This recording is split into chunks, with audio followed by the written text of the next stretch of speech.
Hello friends, Technique മലയാളത്തിലേക്ക് വീണ്ടും സ്വാഗതം. ഇന്ന് നമ്മൾ അൺബോക്സിംഗ് ചെയ്യാൻ പോകുന്നത് ഏറ്റവും പുതിയതായി ഇറങ്ങിയ iPhone SE 2022 ആണ്. അപ്പോൾ ഐഫോൺ ഈ അടുത്ത് അതായത് 2 ആഴ്ച മുമ്പേ റിലീസ് ചെയ്ത പുതിയ ഫോണാണ് iPhone SE 2022. അപ്പോൾ iPhone SE എന്ന് പറഞ്ഞത് അവരുടെ ഒരു കുറേ കൂടെ എൻട്രി ലെവൽ സ്മാർട്ട് ഫോണാണ്. കാരണം ഐഫോൺ നമ്പർ സീരീസ് അതായത് 13 സീരീസോ 12 സീരീസ് ഒക്കെ കുറച്ചും കൂടെ കോസ്റ്റ് കൂടിയ സീരീസാണ്. അപ്പോൾ SE 2020 2020 ഇറങ്ങിയായിരുന്നു. അന്നും അറൗണ്ട് 45,000 രൂപയായിരുന്നു. മോസ്റ്റ് അഫോർഡബിൾ ഐഫോൺ എന്നൊക്കെ പറഞ്ഞായിരുന്നു. അപ്പോൾ അതേപോലെ തന്നെയാണ് iPhone SE 2022 വരുന്നത്. ഇതിൻ്റെ വില സ്റ്റാർട്ട് ചെയ്യുന്ന അറൗണ്ട് 44,000 എന്നാണ് തുടങ്ങുന്നത്. 3 വേരിയൻ്റ് അവൈലബിൾ ആണ്, 3 കളേഴ്സ് അവൈലബിൾ ആണ്. എല്ലാം ഞാൻ ഡീറ്റെയിൽ ആയി പറയാം. ഇതിൻ്റെ വില എന്ന് പറഞ്ഞാൽ പ്രൈമറി വേരിയൻ്റ് അതായത് ബേസ് വേരിയൻ്റെ വില എന്ന് പറഞ്ഞാൽ 43,900 രൂപയാണ്. അതായത് 44,000 റുപ്പീസാണ് അപ്രോക്സിമേറ്റ്ലി വരുന്നത് iPhone SE 2022. അപ്പോൾ ഇതിൻ്റെ പ്രത്യേകതകൾ എന്തൊക്കെയാണെന്ന് വെച്ചാൽ ഇതിനകത്ത് ആപ്പിളിൻ്റെ ഏറ്റവും പവർഫുള്ളായ A15 Bionic ചിപ്പാണ്. അതേപോലെ iOS 15.4 ഏറ്റവും ലേറ്റസ്റ്റ് വേർഷനാണ് വരുന്നത്. പിന്നെ ഒബ്വിയസ്ലി ആപ്പിളിൻ്റെ ആ ക്വാളിറ്റി നമുക്ക് ഇതിലും കിട്ടുമെന്നാണ് പ്രതീക്ഷിക്കുന്നത്. അപ്പോൾ നമുക്കിതിൻ്റെ വിശദമായ അൺബോക്സിങ്ങിലേക്ക് കിടക്കാം. അൺബോക്സിങ് ചെയ്യുമ്പോൾ നമ്മൾ ബാക്കിയെല്ലാ കാര്യങ്ങളും അതേപോലെ ക്യാമറ, ഡിസ്പ്ലേ, പ്രോസസ്സർ അങ്ങനെ എല്ലാ കാര്യങ്ങളും നമ്മൾ ഈ വീഡിയോയിൽ പറയുന്നതാണ്. അപ്പോൾ അൺബോക്സിങ് തുടങ്ങുന്നതിന് മുമ്പായിട്ട് ഈ ചാനൽ ആദ്യമായിട്ടാണെങ്കിൽ സബ്സ്ക്രൈബ് ബട്ടൺ ഒന്ന് പ്രസ് ചെയ്യുക. അതേപോലെ തന്നെ ബെൽ ഐക്കോൺ ക്ലിക്ക് ചെയ്യുമ്പോൾ നിങ്ങൾക്ക് എല്ലാ വീഡിയോസിനെയും നോട്ടിഫിക്കേഷൻ കൂടെ ലഭിക്കുന്നതാണ്. അപ്പോൾ നമുക്ക് iPhone SE 2022 അൺബോക്സിങ് ചെയ്യാം. അപ്പോൾ ഇതാണ് iPhone SE 2022ൻ്റെ ബോക്സ് പാക്കേജ്. അപ്പോൾ നമുക്ക് പടം കാണാം. റെഡ് വേരിയൻ്റ് ആണ് നമ്മുടെ കയ്യിലുള്ളത്. അപ്പോൾ ഇതിനകത്തും ചാർജർ ഇല്ല. അപ്പോൾ എല്ലാ ഐഫോൺസിലും ചാർജർ ഒഴിവായ കാര്യം നിങ്ങൾക്ക് അറിയാമെന്ന് ഞാൻ വിശ്വസിക്കുന്നു. അപ്പോൾ ഇതിലും നമുക്ക് ചാർജർ കിട്ടുന്നില്ല. വളരെ സ്ലിം ബോക്സ് പാക്കേജാണ് iPhone SE 2022ൽ. അപ്പോൾ ഇവിടെ എഴുതിയത് കാണാം iPhone SE 2022 എന്ന് എഴുതിയിട്ടില്ല, എങ്കിലും ഇത് പുതിയ വേരിയൻ്റാണ്. ഇതിനകത്ത് ലൈറ്റ്നിങ് കേബിളും അതായത് USB-C to ലൈറ്റ്നിങ് കേബിൾ മാത്രമേ ഇൻക്ലൂഡ് ഉള്ളൂ. പിന്നെ ഇത് 5G ഡിവൈസാണ്. ആപ്പിളിൻ്റെ A15 Bionic ചിപ്പാണ് വരുന്നത്. സാർ വാല്യൂവിനെ കുറിച്ച് ഡീറ്റെയിൽസ് ഒന്നുമില്ല. ലെസ് ദാൻ 1.6 എന്ന് മാത്രമേ എഴുതിയിട്ടുള്ളൂ. പിന്നെ ഇവിടെ റെഡ് വേരിയൻ്റ് ആണ്. ഇത് റെഡ് കളറാണ്. 128 GB സ്റ്റോറേജാണ്. ഇതിന് 48,900 അതായത് 49,000 രൂപയാണ് ഇതിൻ്റെ വില. ഇതിന് 64 GB വേരിയൻ്റ് വരുന്നത് അറൗണ്ട് 44,000 രൂപയാണ് വരുന്നത്. അപ്പോൾ ഇതാണ് ഇതിൻ്റെ പ്രൈസിങ് വരുന്നത്. അപ്പോൾ നമുക്ക് പെട്ടെന്ന് തന്നെ അൺബോക്സിങ് ചെയ്യാം. അപ്പോൾ ഇത് ജസ്റ്റ് ഒന്ന് വലിച്ചാൽ മതി. അല്ലേ, വളരെ സിമ്പിളായിട്ട് നമുക്ക് അൺബോക്സിങ് ചെയ്യാം. അപ്പോൾ ഇനി ബോക്സ് തുറക്കാം. ബോക്സ് തുറക്കുമ്പോൾ തന്നെ നമുക്ക് ആദ്യം തന്നെ കാണുന്ന റെഡ് കളറാണ്. ഇത് പ്രൊഡക്റ്റ് റെഡ് എന്നാണ് ഇതിൻ്റെ പേര്. അപ്പോൾ നമുക്ക് ജസ്റ്റ് പുറത്തേക്ക് എടുക്കാം. അപ്പോൾ ഇതിനകത്ത് വരുന്ന ഒരു കേബിളാണ്. ഇത് ഞാൻ നേരത്തെ പറഞ്ഞ USB Type-C to ലൈറ്റ്നിങ് കേബിളാണ്.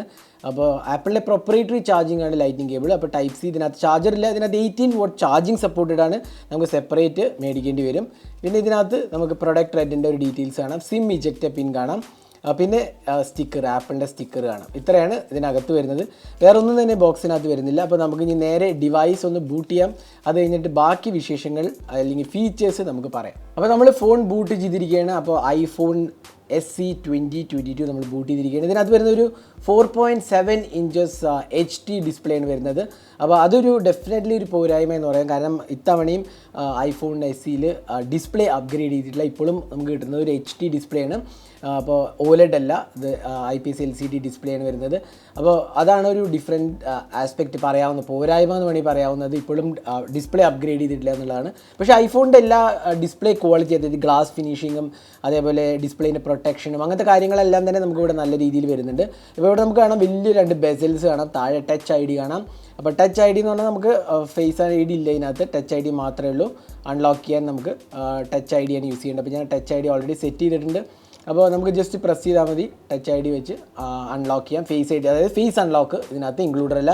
ഈ ബെസൽസിനകത്താണ് നമുക്കൊരു 7 മെഗാപിക്സൽ സെൽഫി ക്യാമറ ഇൻക്ലൂഡ് ചെയ്തിരിക്കുന്നത്. ഇനി നമുക്ക് ഡിസൈൻ ആസ്പെക്റ്റിലേക്ക് പോകാം. വളരെ കോമ്പാക്ട് ഫോം ഫാക്ടറാണ്. വെറും 4.7 ഇഞ്ചസ് ഡിസ്പ്ലേ ആണ് വരുന്നത്. അതുകൊണ്ട് തന്നെ വളരെ ഒരു കോമ്പാക്ട് ഫോം ഫാക്ടറാണ് വരുന്നത്. നമുക്ക് സൈഡ് പാനൽ നോക്കുകയാണെങ്കിൽ ഇവിടെ നമുക്ക് കിട്ടുന്നത് വോളിയം കീസാണ്. ഇവിടെ സൈലൻറ്റ് മോഡിക്ക് മാറ്റാനുള്ള ഓപ്ഷനാണ്. ഇവിടെ പവർ ബട്ടനാണ്. സിം ട്രേ ആണ് വരുന്നത്. മുകളിലും താഴെയും ഓപ്ഷൻസ് വേറെ മുകളിൽ ഓപ്ഷൻസ് ഒന്നുമില്ല. താഴെ സ്പീക്കർ യൂണിറ്റും ഇവിടെ നമുക്ക് ലൈറ്റ്നിങ് പോർട്ടുമാണ് ചാർജിങ്ങിനുള്ള. ഇനി ബാക്കിൽ നോക്കുകയാണെങ്കിൽ ഇവിടെ ഒരു 12 മെഗാപിക്സൽ പ്രൈമറി ക്യാമറയാണ്. f1.8 അപ്പേച്ചറാണ്. ഇവിടെ ആപ്പിളിൻ്റെ ലോഗോ കാണാം. പ്രൊഡക്റ്റ് റെഡ് എന്ന് എഴുതിയതും കാണാം. ഇവിടെ ഒരു LED ഫ്ലാഷും ഇൻക്ലൂഡ് ആണ്. ഇപ്പോൾ ഇത്രയാണ് ഡിസൈൻ ആസ്പെക്റ്റിലേക്ക് പറയുകയാണെങ്കിൽ. അപ്പോൾ വളരെ ലൈറ്റ് വെയിറ്റ് ആണ്. ജസ്റ്റ് 145 ഗ്രാംസിൽ വളരെ ലൈറ്റ് വെയിറ്റും കോമ്പാക്ട് ഡിവൈസാണ്. കയ്യിൽ നല്ലോണം ഒതുങ്ങുണ്ടാകും. അപ്പോൾ ലാർജ് ഡിസ്പ്ലേ ഇഷ്ടപ്പെടുന്നവർക്ക് ഇത് ഒരിക്കലും ഇഷ്ടപ്പെടത്തില്ല. കാരണം ഇത് കോമ്പാക്ട് ഫോം ഫാക്ടർ ഇഷ്ടപ്പെടുന്നവർക്ക് വേണ്ടിയിട്ടുള്ള ഒരു ഡിവൈസാണ് നമുക്ക് തീർച്ചയായിട്ടും പറയാൻ സാധിക്കും. അതുകൊണ്ട് തന്നെയാണ് ആപ്പിൾ ഇപ്പോഴും ഈ ഫോൺ ഇറക്കുന്നത്. പക്ഷേ ഇന്ത്യയിലെ വില ആക്ച്വലി വളരെ കൂടുതലാണെന്ന് വേണമെങ്കിൽ പറയാം. കാരണം US വിലയായിട്ട് നമുക്ക് കമ്പയർ ചെയ്യാൻ പറ്റില്ല. ഒരുപാട് ടാക്സേഷനും അതായത് ഇമ്പോർട്ട് ഡ്യൂട്ടീസ് അങ്ങനെ വരുമ്പോൾ ഇതിൻ്റെ വില വളരെയായിട്ട് കൂടിയിട്ടുണ്ട്. അപ്പോൾ ഈ വിലയ്ക്ക് ആക്ച്വലി ഇത് iPhone SE 2022 എനിക്ക് പേഴ്സണലി അത് വേർത്താന്ന് തോന്നുന്നില്ല. എങ്കിലും ഞാൻ റിവ്യൂ ചെയ്തിട്ട് ബാക്കിയുള്ള ഡീറ്റെയിൽസ് പറയാം. ഇനി സോഫ്റ്റ്വെയറിൻ്റെ കാര്യത്തിൽ നോക്കുകയാണെങ്കിൽ നമുക്ക് കിട്ടുന്ന iOS 15.4 ആണ് വരുന്നത്. അപ്പോൾ അത് നല്ലൊരു ആസ്പെക്റ്റ്. ഏറ്റവും ലേറ്റസ്റ്റ് സോഫ്റ്റ്വെയർ വേർഷനുണ്ട്. 15.4 ഔട്ട് ഓഫ് ദ ബോക്സ് വരുന്നുണ്ട്. പിന്നെ ഇതിനകത്ത് വേറൊരു ഗുണം എന്താ വെച്ചാൽ ഐഫോണിൽ സോഫ്റ്റ്വെയർ അപ്ഡേറ്റ്സ് എല്ലാ ഫോണിലും കിട്ടും. അതാണ് ഒരു ഗുണം. ഒരുപാട് വർഷങ്ങൾക്ക് ഒരു 4-5-6 വർഷമെങ്കിൽ മിനിമം നിങ്ങൾക്ക് iOS അപ്ഡേറ്റ്സ് കിട്ടും എന്നുള്ളതാണ് ഒരു ഗുണം. അപ്പോൾ അത് ആൻഡ്രോയിഡിൽ അത്രയ്ക്കൊന്നും കിട്ടാറില്ല. അപ്പോൾ അതൊരു ഡെഫിനറ്റ്ലി ഒരു ഇംപ്രൂവ്ഡ് ആസ്പെക്റ്റാണ്. പിന്നെ സോഫ്റ്റ്വെയറിൻ്റെ ആസ്പെക്റ്റ് പറയുക വെച്ചാൽ നമുക്ക് റെഗുലറായി iOSൽ വരുന്ന എല്ലാ ഫീച്ചേഴ്സ് തന്നെ നമുക്ക് ഇവിടെയും കിട്ടുന്നുണ്ട്. അപ്പോൾ അത് ഞാൻ ഡീറ്റെയിൽഡായി എടുത്ത് പറയുന്നില്ല. കാരണം നമുക്ക് iPhone SE 2022 സോഫ്റ്റ്വെയർ സെയിം തന്നെയാണ്. ബാക്കി എല്ലാ ഐഫോൺസിലും വരുന്ന പോലെ തന്നെയാണ് ഇതിനകത്തും വരുന്നത്. ഇനി നമ്മൾ ക്യാമറ നോക്കാം. അപ്പോൾ ക്യാമറയിലുള്ള പ്രോബ്ലം എന്താ വെച്ചാൽ ഇതിനകത്ത് നമുക്കൊരു സിംഗിൾ ക്യാമറ സെറ്റപ്പാണ് വരുന്നത്. സിംഗിൾ ക്യാമറ ആണെന്ന് വെച്ച് മോശം ആണെന്നല്ല ഞാൻ ഉദ്ദേശിച്ചത്. സിംഗിൾ ക്യാമറയിൽ കുറേ പരിമിതികളുണ്ട്. ഇവിടെ ആക്ച്വലി എന്താ വേറൊരു പ്രശ്നം എന്താ വെച്ചാൽ ഇതിനകത്ത് നൈറ്റ് മോഡ് ഇൻക്ലൂഡഡ് അല്ല. നമുക്ക് ബാക്കിയുള്ള ഐഫോൺസിലെല്ലാം നൈറ്റ് മോഡ് ഉണ്ടാകുമ്പോൾ ഇവിടെ നമുക്ക് നൈറ്റ് മോഡ് ഇൻക്ലൂഡഡ് അല്ല. അതൊരു പ്രോബ്ലി ഡിസപ്പോയിൻറ്റിങ് ആസ്പെക്റ്റാണ്. ഇത്രയും 45,000-50,000 രൂപ കൊടുത്തിട്ട് നമുക്ക് എടുക്കുന്ന ഫോണിൽ നൈറ്റ് ഫോട്ടോഗ്രാഫിക്ക് ഇമ്പോർട്ടൻസ് ഇല്ല എന്ന് പറയുമ്പോൾ തന്നെ നമുക്ക് ഡെഫിനറ്റ്ലി ഒരു ഡിസപ്പോയിൻറ്റിങ് ആസ്പെക്റ്റാന്ന് പറയാം. അപ്പോൾ അതാണ് ഒരു പ്രോബ്ലമാറ്റിക് ഏരിയ എന്ന് പറയുന്നത്. പിന്നെ നമുക്ക് വീഡിയോ റെക്കോർഡിങ്ങിലെല്ലാം 4K ഉണ്ട്.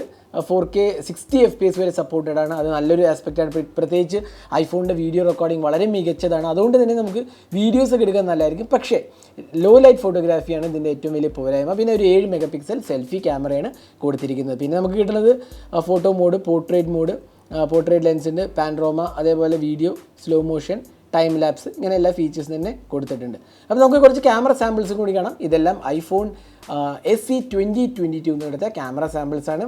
ഡീറ്റെയിൽ ആയി നമ്മൾ റിവ്യൂ പോസ്റ്റ് ചെയ്യുമ്പോൾ ക്യാമറയെക്കുറിച്ച് വിശദമായി നമ്മൾ പറയുന്നതാണ്. എല്ലാ ആസ്പെക്റ്റും കവർ ചെയ്യുന്നതാണ്.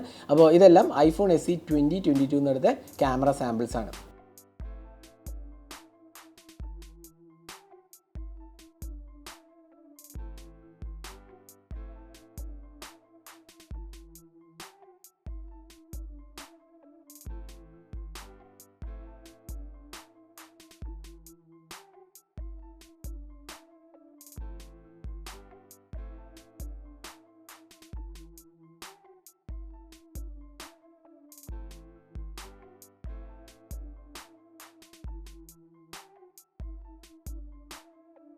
പിന്നെ ബാറ്ററിൻ്റെ കാര്യം പറയുകയാണെങ്കിൽ ഇതിനകത്ത് സ്ലിം ഫോം ഫാക്ടറും ചെറിയൊരു ഇതായതുകൊണ്ട് തന്നെ ബാറ്ററി ചെറിയതാണ്. പക്ഷേ എങ്കിലും ഐഫോണിൽ iOSൻ്റെ ഒപ്റ്റിമൈസേഷൻ ഉണ്ടാവും എന്ന് വിചാരിക്കും. കാരണം iPhone SE 2020 ഇറങ്ങിയപ്പോൾ ബാറ്ററി ലൈഫ് അത്രയ്ക്ക് നല്ലതായിരുന്നില്ല, വളരെ കുറവായിരുന്നു. ഇത്തവണ കുറച്ചും കൂടി ഇമ്പ്രൂവ്മെൻറ്റ് ഉണ്ടാവും എന്ന് വിചാരിക്കുന്നു. ഇതിനകത്ത് ചാർജർ ഇല്ല. പക്ഷേ നിങ്ങൾക്ക് 18 വാട്ട് ചാർജിങ് സപ്പോർട്ട് ഉണ്ട്. നമുക്ക് സെപ്പറേറ്റ് ആയ 18 വാട്ട് ചാർജർ നിങ്ങൾക്ക് മേടിക്കുകയാണെന്നുണ്ടെങ്കിൽ 18 വാട്ട് ഫാസ്റ്റ് ചാർജിങ് സപ്പോർട്ടഡ് ആണ്. അല്ലെങ്കിൽ നമ്മൾ റെഗുലറായി കേബിൾ വെച്ച് സ്ലോ ചാർജിങ് ചെയ്യേണ്ടി വരും. അപ്പോൾ ചാർജർ ഇതിനകത്ത് ഇൻക്ലൂഡഡ് അല്ല. അപ്പോൾ നമ്മൾ ടെസ്റ്റ് ചെയ്യുകയാണെങ്കിൽ നമുക്ക് ബാറ്ററി പെർഫോമൻസിനെ കുറിച്ച് പറയാൻ പറ്റില്ല. അപ്പോൾ കൂടുതലായി ടെസ്റ്റ് ചെയ്യേണ്ടിയിരിക്കുന്നു ബാറ്ററിയെക്കുറിച്ച് പറയണമെങ്കിൽ. അപ്പോൾ ഇതായിരുന്നു iPhone SE 2022 മേജർ ഫീച്ചേഴ്സ്. ഇനി അഡീഷണൽ ഫീച്ചേഴ്സ് എന്തൊക്കെയാണ്? ഇതിനകത്ത് ക്യാമറയ്ക്കകത്ത് ഒപ്റ്റിക്കൽ ഇമേജ് സ്റ്റെബിലൈസേഷൻ ഉണ്ട്. അതായത് റിയർ ക്യാമറയിൽ OIS ഉണ്ട്. അതേപോലെ IP67 water and dust resistant capabilities ഉണ്ട്. അതേപോലെ വയർലെസ് ചാർജിങ്ങും ഇൻക്ലൂഡഡ് ആണ്. ഈ 2-3-4 ഫീച്ചേഴ്സ് പൊതുവേ ആൻഡ്രോയിഡ് ഫോൺസിൽ 40,000-45,000 പ്രൈസ് സെഗ്മെൻറ്റിൽ വയർലെസ് ചാർജിങ്ങും IP റേറ്റിംഗ് ഒക്കെ സാധാരണ വരാറില്ല. ചില ഫോൺസിലുണ്ട്, എങ്കിലും അതെല്ലാം ഇതിനകത്ത് ഇൻക്ലൂഡഡ് ആണ്. അപ്പോൾ അതാണ് ഇതിൻ്റെ ഒരു നല്ല ആസ്പെക്ട്സ് എന്ന് പറയാവുന്നത്. പക്ഷേ ഇതിൻ്റെ പോരായ്മകൾ ഒരു ഫസ്റ്റ് ഇംപ്രഷനിൽ പറയുകയാണെങ്കിൽ ഡിസ്പ്ലേ ആണ്. HD ഡിസ്പ്ലേ വരുന്നുള്ളൂ, അതൊരു പോരായ്മയാണ്. പിന്നെ ക്യാമറയിൽ ലോ ലൈറ്റ് എക്സ്പീരിയൻസ് ഇൻക്ലൂഡഡ് അല്ല, ലോ ലൈറ്റ് ഫോട്ടോഗ്രാഫിക്കുള്ള മോഡില്ല. പിന്നെ ബെസൽസ് ടോപ്പ് ആൻഡ് ബോട്ടം, അത് മാത്രമല്ല ഈ design almost like 5-6 years old ഡിസൈനാന്ന് പറയാം. ഡിസൈനിൽ ഒരു ചേഞ്ചും തന്നെ വന്നിട്ടില്ല. അപ്പോൾ അതൊരു ഡെഫിനറ്റ്ലി ഒരു പോരായ്മയെന്ന് വേണമെങ്കിൽ പറയാം. പിന്നെ ഫേസ് ഐ ഡി ഇല്ല എന്നുള്ളത് വേറൊരു പോരായ്മ, ടച്ച് ഐ ഡി മാത്രമേ ഇൻക്ലൂഡഡ് ഉള്ളൂ. അപ്പോൾ ഇതായിരുന്നു ഐഫോൺ SE 2022ൻ്റെ ഒരു അൺബോക്സിങ് ഹാൻഡ്സ് ഓൺ വീഡിയോ. ഈ വീഡിയോ നിങ്ങൾക്ക് ഇഷ്ടപ്പെടുന്നതായിരിക്കുന്നു. കൂടുതൽ വീഡിയോസിനായി ചാനൽ സബ്സ്ക്രൈബ് ചെയ്യുക. അതേപോലെ തന്നെ ബെൽ ഐക്കോണിൽ ക്ലിക്ക് ചെയ്യുമ്പോൾ നിങ്ങൾക്ക് എല്ലാ വീഡിയോസിൻ്റെയും നോട്ടിഫിക്കേഷൻ കൂടെ ലഭിക്കുന്നതാണ്. ഐഫോൺ SE 2022 ഇന്ന് മുതൽ സെയിൽ തുടങ്ങിയിരിക്കുകയാണ്. 3 വേരിയൻറ്റിലാണ് അവൈലബിൾ ആവുന്നത്. 64, 128, 256. അതിൽ 64 വേരിയൻറ്റിൻ്റെ പ്രൈസിങ് സ്റ്റാർട്ട് ചെയ്യുന്നത് അറൗണ്ട് 44,000 ആണ്. 128ൻ്റെ വില എന്ന് പറഞ്ഞത് അറൗണ്ട് 49,000 ആണ്. ഇത് 3 കളേഴ്സിലാണ് അവൈലബിൾ ആവുന്നത്. വൈറ്റ്, പ്രോബ്ലി സിൽവർ ആണോ എനിക്കറിയില്ല, വൈറ്റ്, പിന്നെ ബ്ലാക്ക് ഉണ്ട്, പിന്നെ ഒരു പ്രൊഡക്റ്റ് റെഡ് എന്ന് പറഞ്ഞാൽ ഒരു കളറും കൂടിയും ഇൻക്ലൂഡഡ് ആണ്. അപ്പോൾ ഇതാണ് 3 വേരിയൻസും 3 കളേഴ്സും. അപ്പോൾ thanks for watching. Hope to see in our next video. Have a great day.